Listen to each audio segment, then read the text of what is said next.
ನಮಸ್ತೆ ವೀಕ್ಷಕರೇ, ನಾನು ಸ್ನೇಕ್ ಜಾಯ್ ಉಜಿರೆ.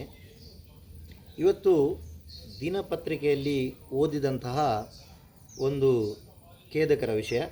ಕನ್ನಡಿ ಹಾವು ಕಚ್ಚಿ ವ್ಯಕ್ತಿ ಸಾವು. ಬಂಟ್ವಾಳ ತಾಲೂಕು ಕುರಿಯಾಳ ನಿವಾಸಿ ರಾಮಚಂದ್ರ ಪೂಜಾರಿ ಮೃತ ವ್ಯಕ್ತಿ.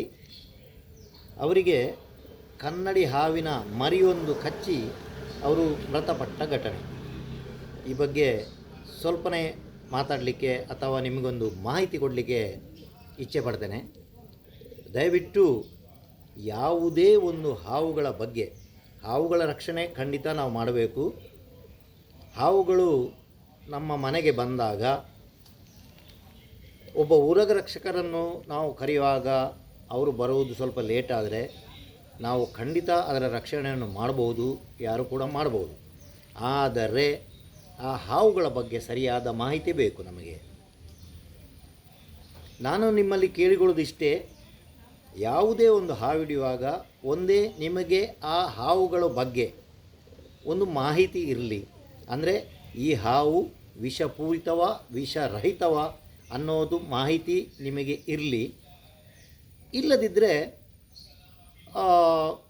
ನಿಮ್ಮ ಪರಿಸರದಲ್ಲಿಯೋ ಅಥವಾ ನಿಮಗೆ ಗೊತ್ತಿದ್ದವರೋ ಯಾರಾದರೂ ಉರಗ ತಜ್ಞರುಗಳು ಇದ್ದರೆ ಅವರಿಗೆ ಒಂದು ವಾಟ್ಸಪ್ಪಲ್ಲಿ ಫೋಟೋ ಕಳಿಸಿ, ಮತ್ತು ಈ ಹಾವುಗಳ ಬಗ್ಗೆ ತಿಳ್ಕೊಳ್ಳಿ,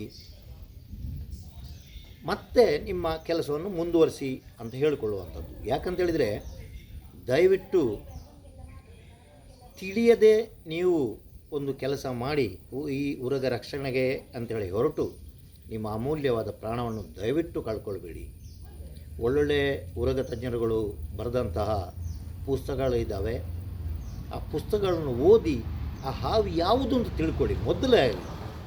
ಯಾಕಂದರೆ ಹೇಳಿದರೆ, ಕರ್ನಾಟಕದಲ್ಲಿ ಸುಮಾರು 75 ಬಗೆಯ ಹಾವುಗಳಲ್ಲಿ ಒಂದು 5-6 ಹಾವುಗಳು ಮಾತ್ರ ವಿಷಪೂರಿತವಾದಂಥದ್ದು ಒಂದು ವ್ಯಕ್ತಿ ಅಥವಾ ಒಂದು ಜೀವಿಯ ಒಂದು ಜೀವ ಕೊಲ್ಲುವಂತಹ ಒಂದು ವಿಷ ಇರುವಂಥದ್ದು ಒಂದು 5-6 ಹಾವುಗಳು ಮಾತ್ರ.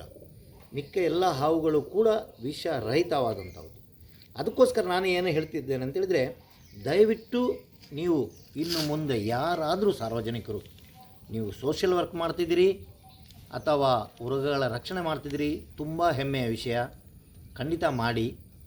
ಆದರೆ ಅವುಗಳ ಬಗ್ಗೆ ಮಾಹಿತಿ ಖಂಡಿತ ನಿಮಗಿರಲಿ ಅನ್ನೋದು ನನ್ನ ಉದ್ದೇಶ. ಇದಕ್ಕೋಸ್ಕರ ಒಂದು ವಿಡಿಯೋ ಕಳಿಸ್ತಾ ಇದ್ದೀನಿ. ಮತ್ತು ಈ ನಮ್ಮ ಮಿತ್ರ ಮೃತ ಕುರಿಯಾಳದ ನಿವಾಸಿ ರಾಮಚಂದ್ರ ಪೂಜಾರಿ ಇವರ ಸಾವು ನಿಜವಾಗಿ ಬೇಸರ ತಂದಿದೆ. ಇವರ ಆತ್ಮಕ್ಕೆ ಶಾಂತಿ ಕೋರಿ ನನ್ನ 2 ಮಾತುಗಳನ್ನು ಮುಗಿಸ್ತಾ ಇದ್ದೀನಿ. ನಮಸ್ತೆ.